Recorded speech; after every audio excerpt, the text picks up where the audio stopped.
கொஞ்சம் ஒரு 50 grams of butter எடுத்திருக்கேன். அதுக்கப்புறம் பார்த்திங்க அப்படின்னா இது வந்து ஒரு 3/4 கப் வந்து நாட்டு சக்கரை எடுத்திருக்கேன். ஸோ இதை நல்லா இது பண்ணிக்கலாம். நம்ம இன்றைக்கி வந்து ராகி பிஸ்கெட் தான் பண்ண போகிறோம். ஸோ ஹோம் மேடில் வீட்டிலையே எவ்வளோ ஹைஜீனிக்காக எவ்வளோ ஹெல்த்தியாக நம்ம பண்ண போகிறோம் அப்படிங்கிறது தான். ஜஸ்ட்டு நம்ம வந்து பட்டரும் நான் வந்து நாட்டு சக்கரையும் ஆட் பண்ணியிருக்கேன் ஃப்ரெண்ட்ஸ். ஸோ இது நல்லா வந்து மிக்ஸ் பண்ணி விட்டுக்கலாம் ஃப்ரெண்ட்ஸ். இப்போ பாருங்கள், நல்லா வந்து மிக்ஸ் பண்ணியாச்சு. ஸோ இப்போ அடுத்தது வந்து நான் வந்து 1/4 கப் வந்து ராகி, 3/4 கப் வந்து கோதுமை மாவு எடுத்திருக்கேன். நீங்கள் ஃபுல்லாக 3/4 கப் வந்து 1 கப் ஃபுல்லாக ராகியோ இல்லை 1 கப் ஃபுல்லாக கோதுமை மாவை எடுத்துக்கலாம். நான் வந்து ரெண்டையும் மிக்ஸ் பண்ணி எடுத்திருக்கேன்.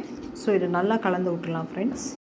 ஸோ கொஞ்சம் கொஞ்சமாக நம்ம வந்து தண்ணி ஊற்றி நல்லா ஒரு சப்பாத்தி மாவு பதத்துக்கு பிசைஞ்சு எடுத்துக்கலாம். ஸோ பாருங்கள், இந்த மாதிரி வந்து நல்லா வந்து பிசைஞ்சு எடுத்துக்கலாம். ஸோ இப்போ நான் வேணுங்கிற ஷேப்புக்கு வந்து நம்ம ரவுண்ட் இது பண்ணிக்கலாம் ஃப்ரெண்ட்ஸ். இப்போ பாருங்கள், ராகி பிஸ்கெட் வந்து ஏர் ஃப்ரையரில் செய்ய போகிறோம். ஸோ இப்போ வந்து நம்ம நல்லா கட் பண்ணி வச்சாச்சு. இப்போ நம்ம பேக் பண்ணி எடுத்துக்கலாம் ஃப்ரெண்ட்ஸ். பாருங்கள், செம்மையாக வந்து பிஸ்கெட் வந்து ரெடி ஆகிருக்கு. ஸோ அவ்வளோ க்ரன்ச்சியாக இருக்குது.